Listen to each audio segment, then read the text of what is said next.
Aí pessoal, terceira parte aqui do Brasil República Populista aqui. Agora vamos falar um pouquinho do governo de JK e também já passar logo pelo governo de Jânio Quadros, certo?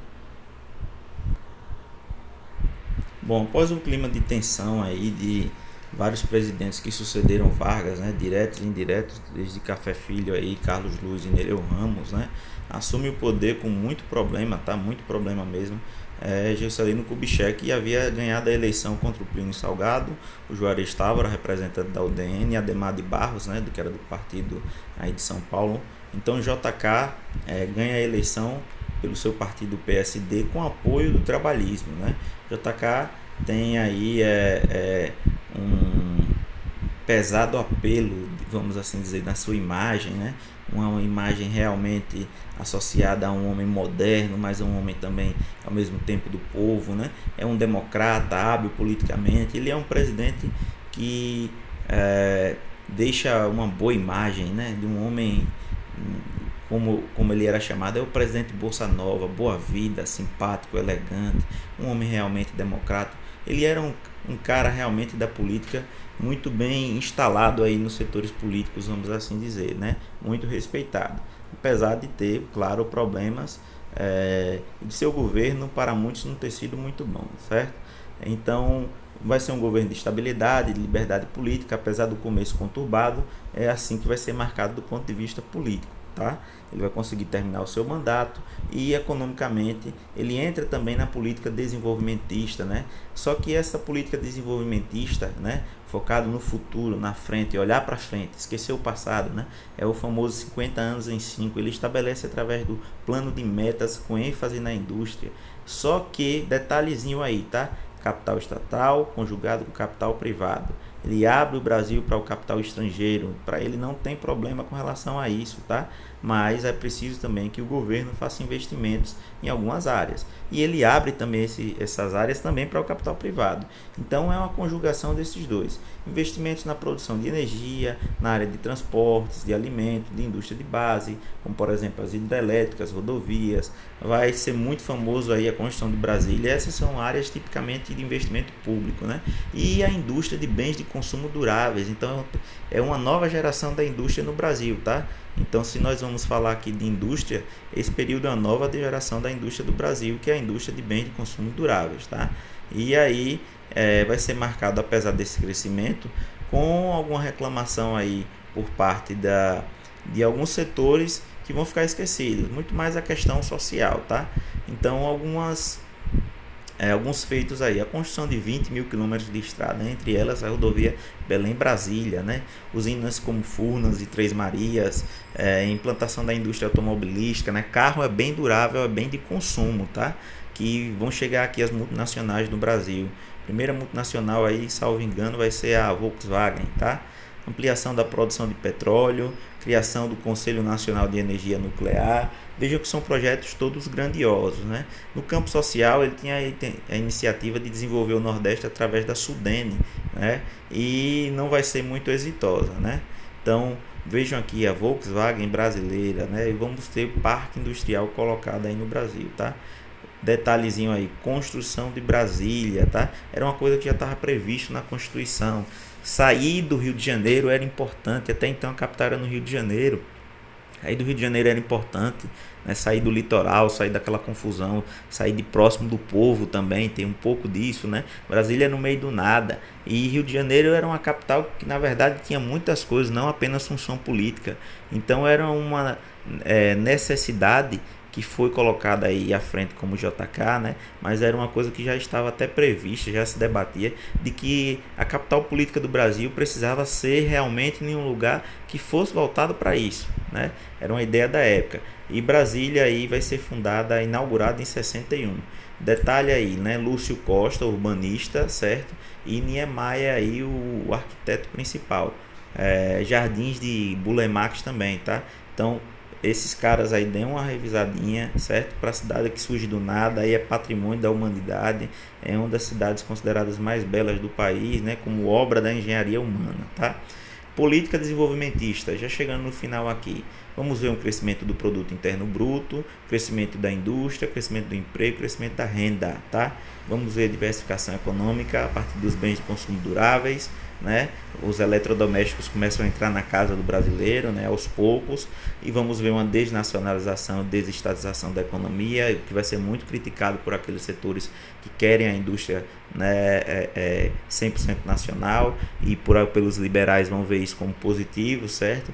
As multinacionais aí chegando com uma importante participação na indústria. Vamos ver um crescimento do consumo, e aí a gente também vai ver algumas coisas negativas como problema: cresce o consumo, cresce a inflação, cresce também os investimentos públicos, e se não há dinheiro, precisa o governo fazer o quê? Se endividar, ou emitir dinheiro, pegar crédito, e isso também vai gerar o quê? Inflação. Emissão de dinheiro gera inflação. Bom, empréstimos geram endividamento externo, a dívida pública, a dívida com os estrangeiros aí vai crescer bastante. Uma urbanização intensa, certo? Vamos ver um período de intensa urbanização, e isso não teve como planejar, foi bastante desordenado, certo? E isso aí é visto como algo negativo, tá? A questão da pobreza, que é, apesar da criação de empregos, mas a questão da pobreza, ela permanece no Brasil, e isso é visto também como uma crítica, tá?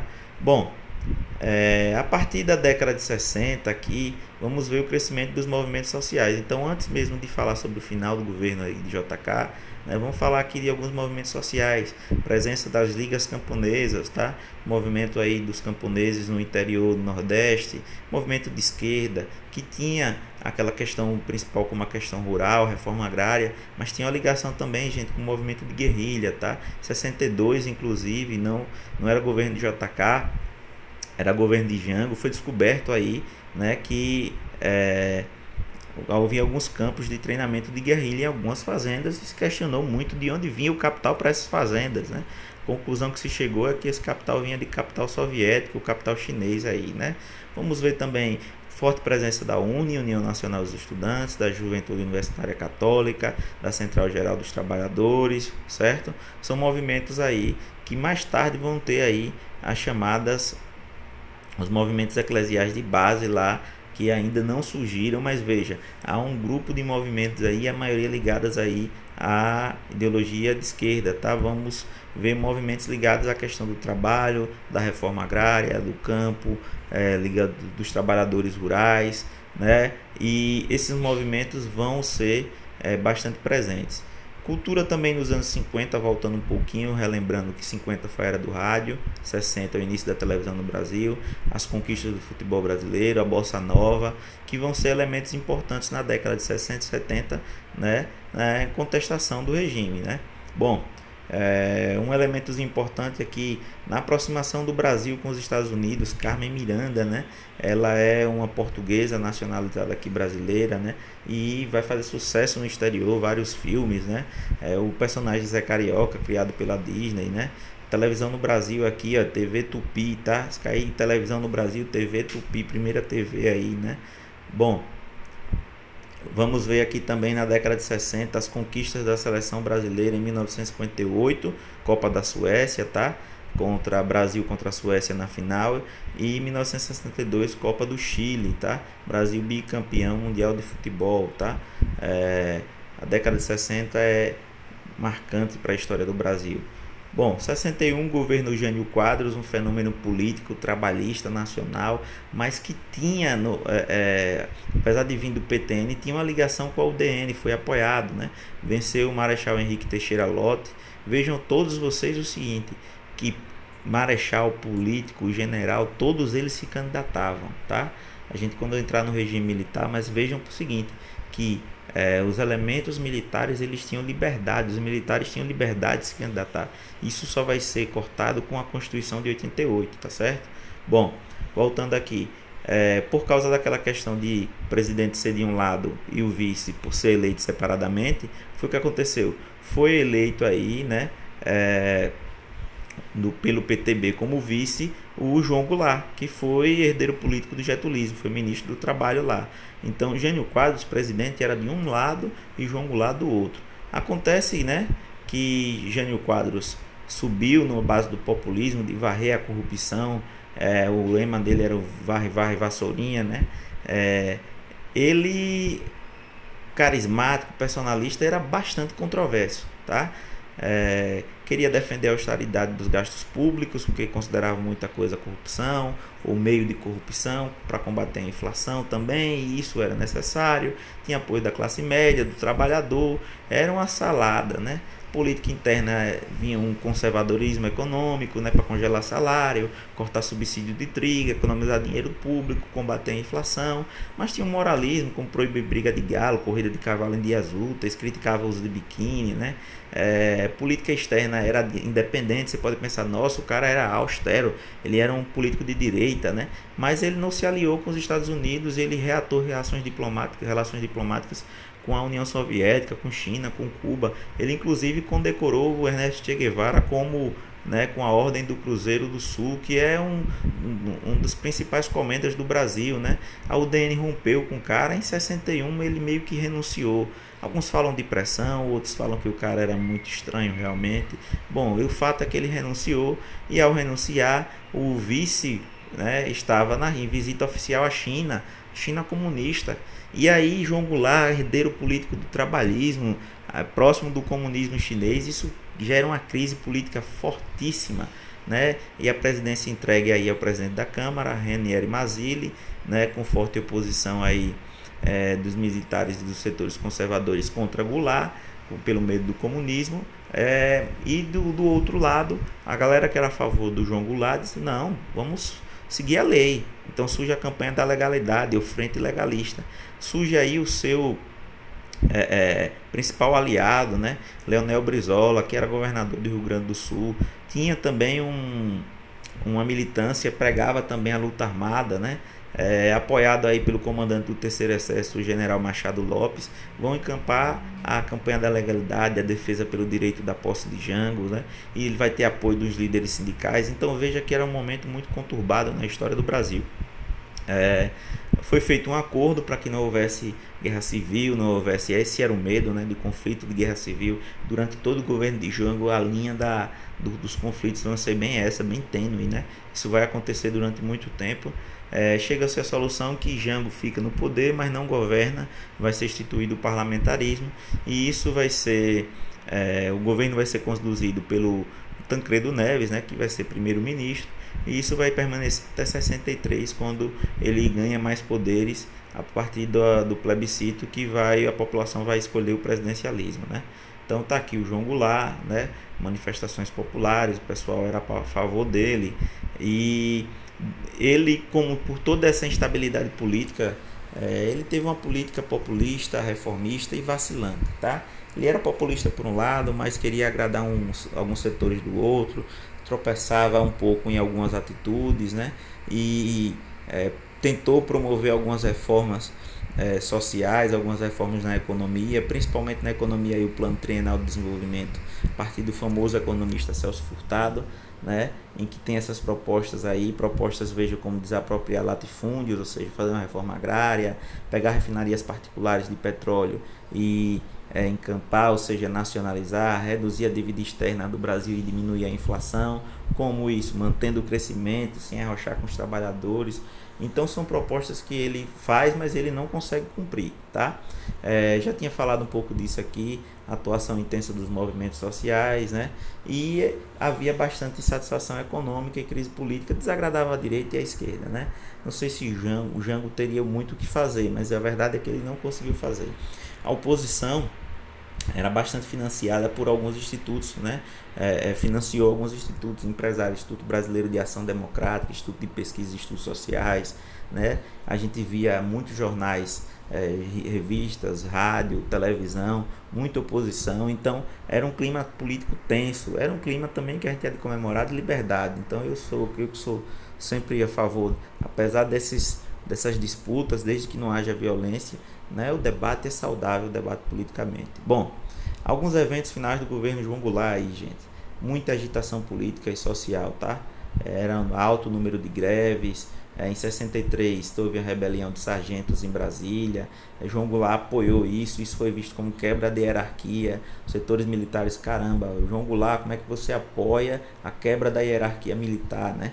Algumas pessoas cogitavam que ele estava tentando se aproximar dos soldados mais rasos para poder ter esses soldados a seu lado para fazer um golpe. Então ele era visto sim como uma possibilidade de ser um golpista, tá? Foi crescente o número de greves em São Paulo e aí o governo é responsabilizado por essa desordem, tá? Em 63 ele, para conter a desordem, em outubro de 63 ele pede ao Congresso o direito de declarar o estado de sítio, né? E isso é negado pelo Congresso justamente porque esse cara pode dar um golpe, né? Ele tem apoio dos setores populares, ele tem apoio dos setores comunistas. Então a ambivalência entre direita e esquerda estava muito forte, tá? Em 13 de março de 64, o famoso comício da Central do Brasil, tá? Marcante isso, não esqueçam. Rio de Janeiro, a favor do governo, das reformas de base, aproximadamente 100 mil pessoas, pessoal da esquerda como um todo aí, né? Apoiando ele, para que ele pudesse continuar no governo, ter força e promover as chamadas reformas de base. Dê uma lidinha aqui nas reformas de base. Basicamente era reforma agrária, educacional, eleitoral, reforma tributária, tá? Ele tentar estabelecer aqui a lei de remessa de lucro, certo? E a oposição também tem suas manifestações. Fica famosa a Marcha da Família com Deus e pela Liberdade, certo? Uma marcha maior, uma marcha que tem 500 mil pessoas. Ela é realizada em São Paulo, mas ela é seguida de outras 49 marchas pelo país, tá? Em dias seguintes. Então, vejam que preste bastante atenção nos cartazes. Vou dar um zoom aqui, né? Veja aqui os cartazes CGT, PCB, apoio a João Goulart. Veja que tem alguns militares aqui, tá? Então são militares de baixa patente. E aqui setores conservadores aqui, né? Cartazes inclusive que são recentes na história do Brasil, né? Verde e amarelo, sem foice nem martelo. Queremos governo cristão, né? Governo conservador, questão da família, da liberdade, contra o comunismo. Então esses eventos finais aí são importantíssimos. Entrando no ano 64, João Goulart continua atropelando algumas coisas, apoiando alguns setores das baixas patentes do Exército, e isso dá insatisfação na classe política dirigente, principalmente no Exército, tá? Em 20 de março tem um motim nas Forças Armadas e tem também um congresso de solidariedade a Cuba. E Luiz Carlos Prestes, né, insuflou a revolução. Aqui em Sergipe, inclusive, havia também movimento, né? Então o clima era bastante tenso. Em 29 de março, Goulart participou de eventos com sargentos na reunião do Automóvel Clube. Ele foi inclusive aconselhado por Tancredo Neves, né, e outros políticos para que não fossem, né, e mesmo assim ele foi e defendia mudanças, nova constituinte, querendo se reeleger, porque há de se lembrar também o seguinte: durante aproximadamente 3 anos ele não tinha muitos poderes, né? Só depois do plebiscito ele estabeleceu esse reforço, né? Então a reação política de Carlos Lacerda, de JK, é bastante forte, e de outros políticos, né? Havia uma tensão política muito grande e a expectativa de guerra civil, né? E aí, em 31 de março, né, o general Olímpio Mourão Filho ele vai mobilizar suas tropas em saída de Minas Gerais para o Rio de Janeiro, né? E Goulart vai viajar aí para o Rio Grande do Sul, para sua fazenda, e depois se exilar no Uruguai. O que é que estava acontecendo? O golpe militar, gente, né? O golpe militar.